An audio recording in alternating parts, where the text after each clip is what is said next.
Hey, a quick intro to today's video. First, starting next week, I'm not going to be doing daily videos, but more special feature kinds of things. You just watch for them through the social media that Bellevue puts out, or you can catch me on Facebook. Secondly, if you stick around to the end of this video, there's a kind of a little secret agenda about this week's videos on emotional intelligence that's probably worth sticking around for. So I hope you'll do that. If not, just speed forward to the end and you can hear what it is that I'm talking about, and then maybe come back and watch the video. Hey, thanks. Enjoy today's video, Later Adolescence. Hey, Bellevue. Good morning. It's my friends. It's a Friday, and we're getting through another week. And on this Friday, we've actually turned the calendar to a new month. And I know that's kind of weird. You might have missed April. Well, you spend April at home, and you're going to spend May at home too. And that's maybe a little discouraging, but in the midst of it, we're trying to find ways to be inspired to grow stronger. This week, we have been going through kind of emotional development for children under the title of emotional intelligence. Understanding where emotions come from, how they form, is so very important.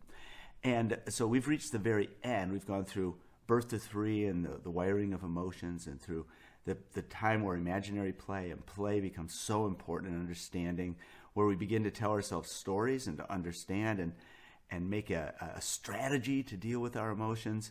And then as a junior high and early adolescent, the onset of puberty, which changes everything. Everything becomes amplified, and sometimes emotions that have been hidden come out to the surface in very strong ways. And the emotional development that I've been most focusing on is the insecurities, the anger, the doubt, the frustration, the anxieties, the things that they're negative in the sense that they're not comfortable for us. Not that they're bad, it's not immoral to feel angry, but that they make us uncomfortable. And we want to come up with strategies so that we don't feel that way. Those emotions motivate us to change things in our environment, to change things in our relationships, to make things better when they're properly addressed. The problem is that very few people grow up with a healthy approach to this. And so when we get to later adolescence, we begin to see a thing which was sort of playing along all the time, but because of neurological development, because older adolescents are now able to think quite clearly about their thinking, which is a deeper level, more abstract thought. A metacognition is a fancy word for it. In thinking about your thinking, you can begin to think out what you can do or what you will do, and you can do it in ways that are much more elaborate, and you can begin to consider multiple options to address emotional issues. And so we've gone all the way through to later adolescence, and what I want to get to today is something that is a challenge for all people and something that we have to be aware of, and that is the issue of self-medication. And self-medication becomes a true issue in mid to later adolescence. By that I mean, well, let's use it just like you would if you got regular medication. If you get sick, if you get strep throat, or if you get COVID, if you get if you get the flu, any kind of a disease, any kind of a virus, any kind of illness, very frequently you'll go to the doctor because you are sick, because you don't feel well. And the doctor will say, this medication will help you feel well. It will make you feel better, or it will make you not feel the things that you don't want to feel. Well, in the emotional world, allowing for the fact that you can go to a psychological doctor, a psychiatrist, and get medication to help with that, and I'm not disavowing that. But all of us have emotions that we don't necessarily want to keep feeling, but we don't go to the doctor for those. And sometimes we're not even conscious of the fact we're doing it. And so then we have to do things. We have to self-medicate.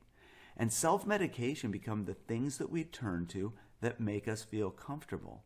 And to the extent that we have these negative emotions that we're not able to process within our families, within ourselves, with our friends, people resort to greater and greater kinds of self-medication. And the reality is that some of those become negative. And in fact, negative self-medications, things that really are not good choices for you, ultimately become a form of addiction. And so when I talk with kids about this, I talk about self-medication in 4 categories. And I'm not going to spend a lot of time on them, but these are the 4 categories of self-medication that you need to be aware of, because it's possible to do all 4 of them in a healthy way, but it's also very easy to fall into doing self-medication in these 4 areas in an unhealthy way that can lead to an addiction. So the 4 areas are sex, drugs, rock and roll, and some measure of control. And so I use that as a joke because everybody talks about sex, drugs, rock and roll. It's kind of a funny thing, maybe more for my age than for kids this age, but everybody knows that sort of a phrase. But those 3 categories, sex, in particular, of course, physical sex, but also just relational dependence, can be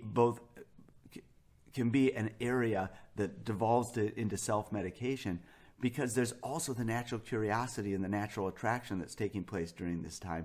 But then it can become a place where you go where it makes you feel better. And with the incredible availability of things like pornography, it becomes a very dangerous area for our kids today. Drugs are just anything you put into your body that can make you feel better. Now, it's not just illegal drugs, although that's a part of it. It's not just even, well, I guess alcohol is illegal for teenagers. I mean, it's not in Bellevue, because Bellevue's biggest area of self-medication as a community is alcohol. We have a serious alcohol problem in families and in kids, and I'm just going to name that because it's a reality. But also things like food. Food can be a drug for people. We can comfort ourselves with food or energy drinks. There's all kinds of things we put into our body. Rock and roll is just entertainment. How many people understand that our availability of entertainment is a way to numb ourselves from the realities of the world? For kids, this is video games for boys and social media for girls. Holy cow. Just an absolute consuming, essentially addiction that numbs us from dealing with our family or with our feelings. And then control, being in control, takes the form of things like eating disorders, which involves food also, or being a perfectionist, never being allowed to make a mistake. And self-control, when it gets very extreme, can involve things like self-abuse, cutting, and even essentially the ultimate expression of self-control is suicide. Now, that's a rare thing, but that ultimately is self-medication that kills. But all addictions can lead to a death of sorts because something other than you is controlling you. These are major things to watch for in this time period, because all of them present themselves at first as a good option. Like sex, drugs, rock and roll, all of them sound like they're kind of fun, or they could be something fun to do, or, ooh, it makes me feel better for a minute. But all of them can lead to addictions. And here's the thing. As we get to the end of this week, and I mentioned this issue of self-medication, which becomes an issue to be talked about and dealt with in adolescence, this entire week, if you haven't figured this out yet, is, yes, about your kids, but as a parent, it's really about you. This is your emotional development. This is where your emotional challenges come from. This is where this is why, look, I'm just going to say, this is why you're such a disaster, why you're such a goofball when it comes to your emotions. It's why you drink. It's why you are addicted to media, or it's why you are a workaholic. Like all of your emotional things started here. And the reality is many, maybe most adults never deal with it. Here's what you can do.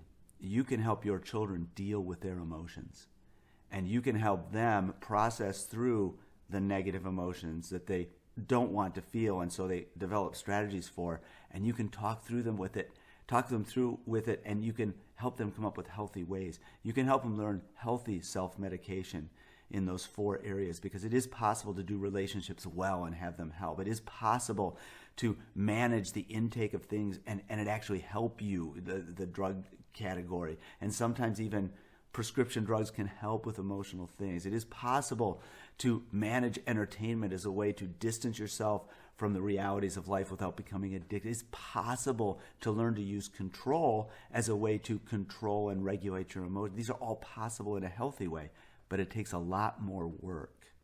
And so my encouragement is to go back through these videos and refresh yourself on all these different stages and remind yourself, this is what happened to me.